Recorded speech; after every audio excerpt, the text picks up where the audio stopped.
Hey everybody, this is Modern Refugee. I've got a friend in Canada, and she made a remark to me that I want to share with you guys. And what that remark was is the most common emergency that average people will run into up there in Canada where she's at is being stranded in their vehicle overnight unexpectedly because of bad weather. It's not prepping or anything, it's just wintertime up there, and one of the things that they have to prepare for. And I'm actually going to do a real world test here of my gear. I've got my Mylar blanket kit here and Crisco candle that I've showed you guys in a earlier video, and I've got my winter get home bag that I got revamped here for the cold weather months here in Michigan. It's starting to get dark out here. I'm going to get the Mylar blankets put up in here, and I'm going to get a thermometer in here, and I'm going to show you guys kind of what the temperature is inside the vehicle and outside of the vehicle. To do this real world test here to just share some of my experiences of spending the night in a vehicle. I've spent the night in a vehicle before for several different reasons, and I'll go over that with you guys a little bit later. But I think it's just good preparation to have some stuff in a vehicle in case you're stranded out and about in bad weather, because the vehicle is kind of a shelter that you always have with you when you're driving. So anyway, you guys stick around. All right, guys, it's dark outside now. It's about 8 o'clock. The plan is to stay out here until about 7 in the morning. I'm just dressed in my regular clothes. I got my hoodie on. I got a t-shirt underneath it. I'm wearing some, I don't know if you can see it, just wearing some regular blue jeans, regular work shoes, and a pair of work socks. I don't have any long johns or anything on for this. The forecast is supposed to get down to 28 tonight. We'll see what it actually does. I've got all my Mylar put up all the way around me. I've got 3 Mylar blankets in here.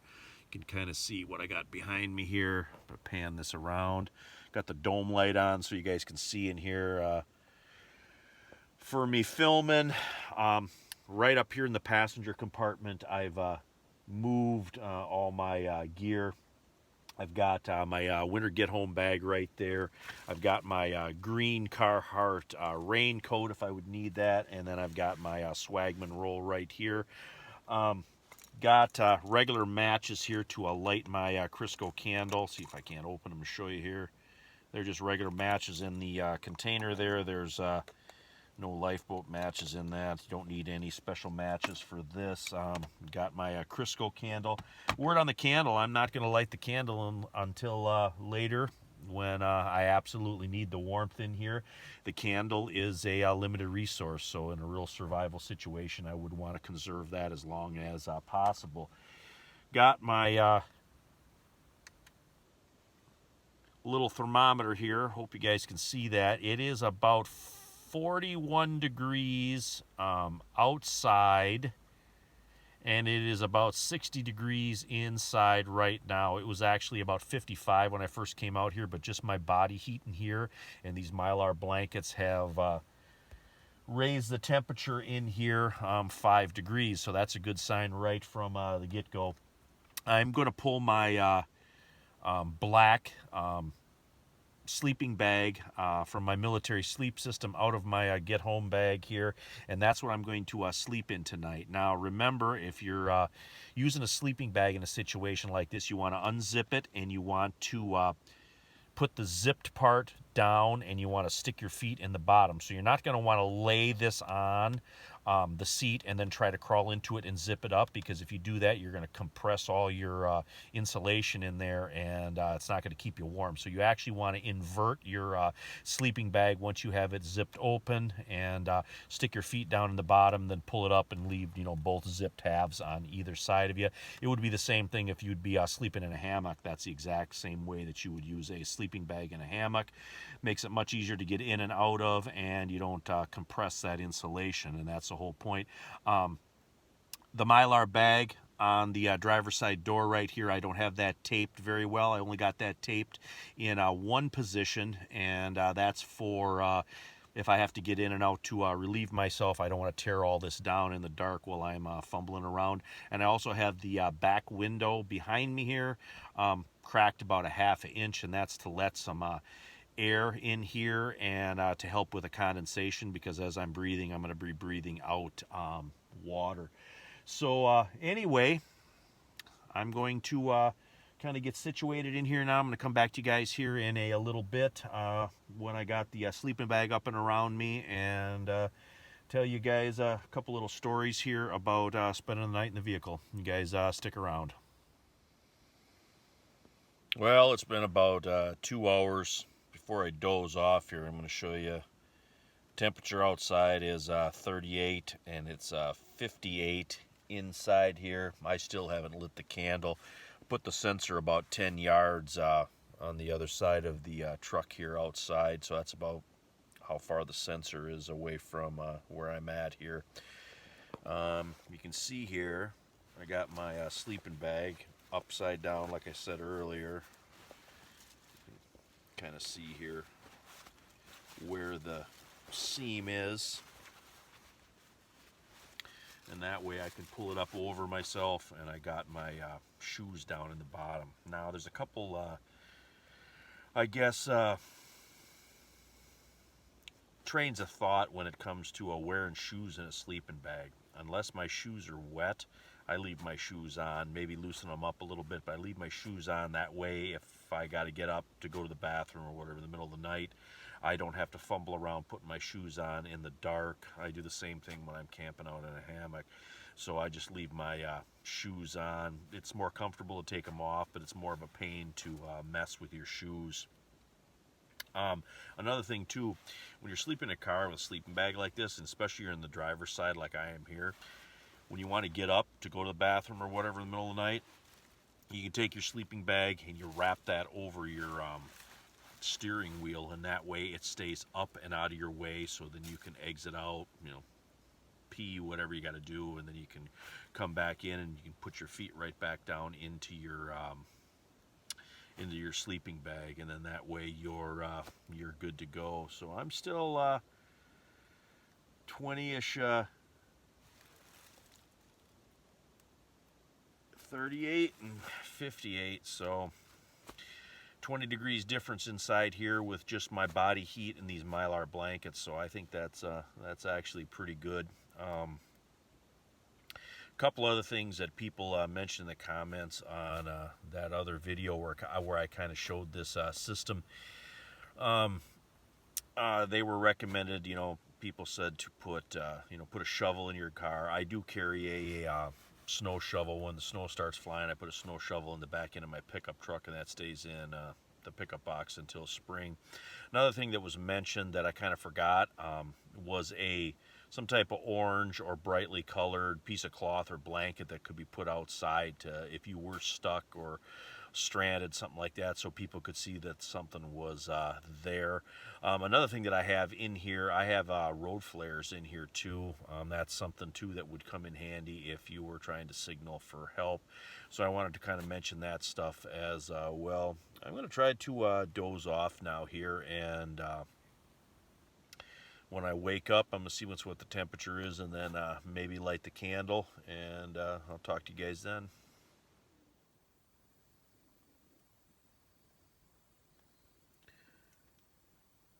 Well, it's about 1 in the morning.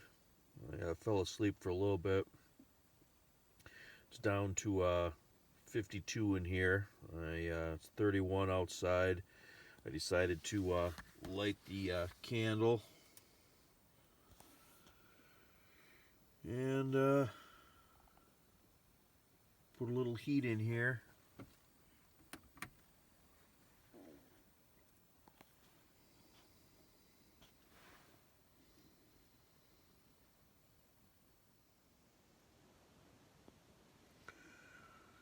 Figured I'd tell you guys about me sleeping in vehicles. When I was younger, we would go hunting and fishing quite a bit, and sometimes we'd leave after work or take off a couple hours early and drive 2, 3, maybe 4 hours to go wherever we were going. Then we'd park. And we'd just spend the night in the vehicle. There's been different times we saved money on hotel rooms and whatnot. We just stayed in the rest stop or whatever, or got to where we were going to go fishing in the morning or something, and just drove part of the way, and then slept in the vehicle for a few hours, and continued on. So we also would get called out to do jobs and stuff, and sometimes it'd be in the middle of the night, and it'd be in the middle of a snowstorm, and we'd get stuck, and then we'd have to wait for somebody to pull us out, and maybe 5, 6 hours we'd spend in vehicles that were snowed in and stuff. But in fact, the last time we slept in a vehicle, it was this summer, last summer, we slept in a vehicle. We didn't feel good when we were out camping, and I didn't want to lay in the tent, so we just laid in the truck and cracked a window and spent the night in the truck. But anyway, before my light completely goes away here from the candle, onward toward morning.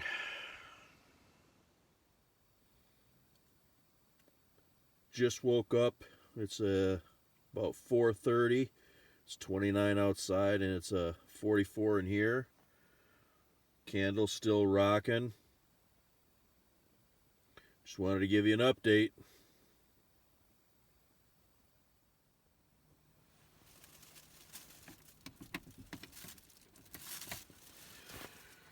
All right, guys, it's about 6:45 in the morning. It's about 6:45-ish, something like that. Been out here all night since about 8 o'clock last night. Only hiccup that I really had is my my candle did go out once, so I had to use another match to light it. Wanted to mention a couple of things here before I wrap stuff up.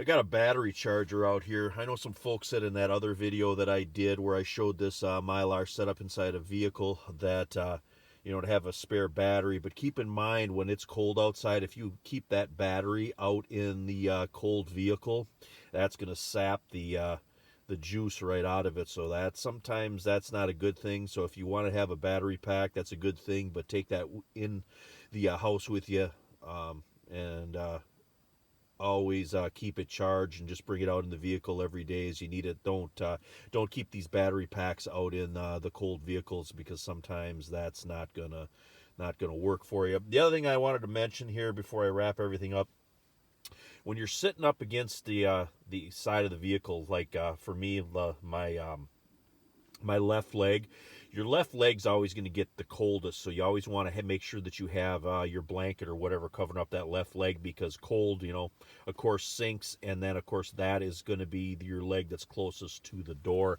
I'm going to try to show you here.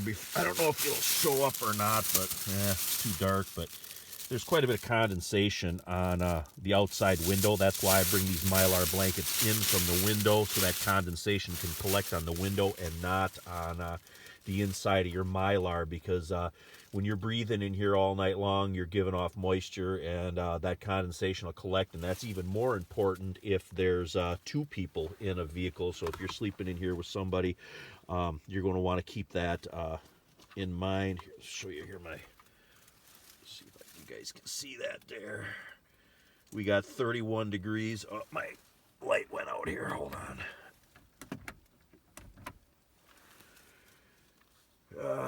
We got 31 degrees outside, and it's 46 in here, and it's 6:48 in the morning. So yeah, we are about 13, 14 degrees above the temperature outside, and that's what it's been pretty much about all night since I lit this candle. It's been about that. So we kept about 10 to 15 degrees warmer inside here than what we would if we were just hanging out outside. Got my got my blanket here. This is all you can see my sweatshirt there. This is my black sleeping bag, and then I put my Swagman roll as my pillow, and that's basically how I spent the night out here.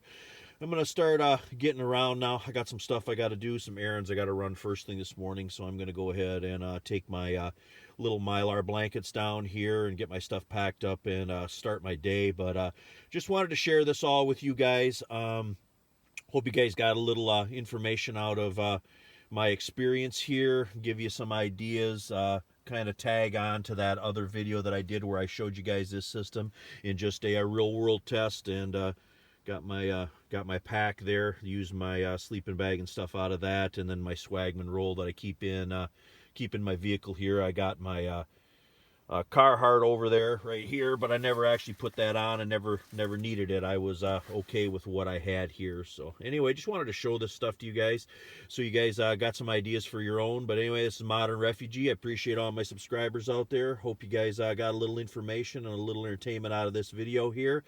Give you guys something to think about keeping some of this gear in your car for the cold weather. You guys take care.